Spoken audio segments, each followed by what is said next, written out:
Right breaking చూస్తున్నాం. AP CM Chandrababu Singapore లో పర్యటిస్తున్నారు. రాష్ట్రానికి పెట్టుబడుల సాధనే లక్ష్యంగా పర్యటన కొనసాగుతోంది.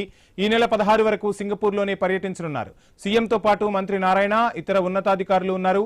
సింగపూర్ కాలమానం ప్రకారం ఉదయం ఆ దేశంలోని భారత హైకమిషనర్ శిల్ప కంబూలేతో మొదటగా సీఎం చంద్రబాబు సమావేశమవుతారు. పర్యటనలో తొలి రోజు స్టార్టప్ వెంచర్ క్యాపిటలిస్టులతో జరిగే రౌండ్ టేబుల్ కాన్ఫరెన్స్ కు హాజరవుతారు. అనంతరం UN Habitat executive director ఆన్క్లాడియా Rossbach తో విందు సమావేశంలో సీఎం పాల్గొంటారు.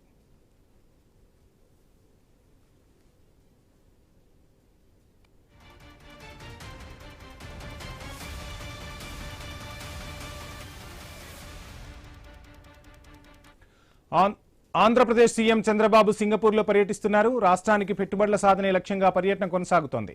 ఈ నెల 16 వరకు సింగపూర్ లోనే పర్యటించనున్నారు చంద్రబాబు. సీఎంతో పాటు మంత్రి నారాయణ, ఇతర ఉన్నతాధికారులు ఉన్నారు. సింగపూర్ కాలమానం ప్రకారం ఉదయం ఆ దేశంలోని భారత హైకమిషనర్ శిల్ప కంబూలేతో మొదటగా సీఎం చంద్రబాబు సమావేశమవుతారు. పర్యటనలో తొలి రోజు స్టార్టప్ వెంచర్ క్యాపిటలిస్టులతో జరిగే రౌండ్ టేబుల్ కాన్ఫరెన్స్ కు హాజరవుతారు ఏపీ సీఎం. అనంతరం UN Habitat executive director ఆన్క్లాడియా Rossbach తో విందు సమావేశంలో సీఎం పాల్గొంటారు.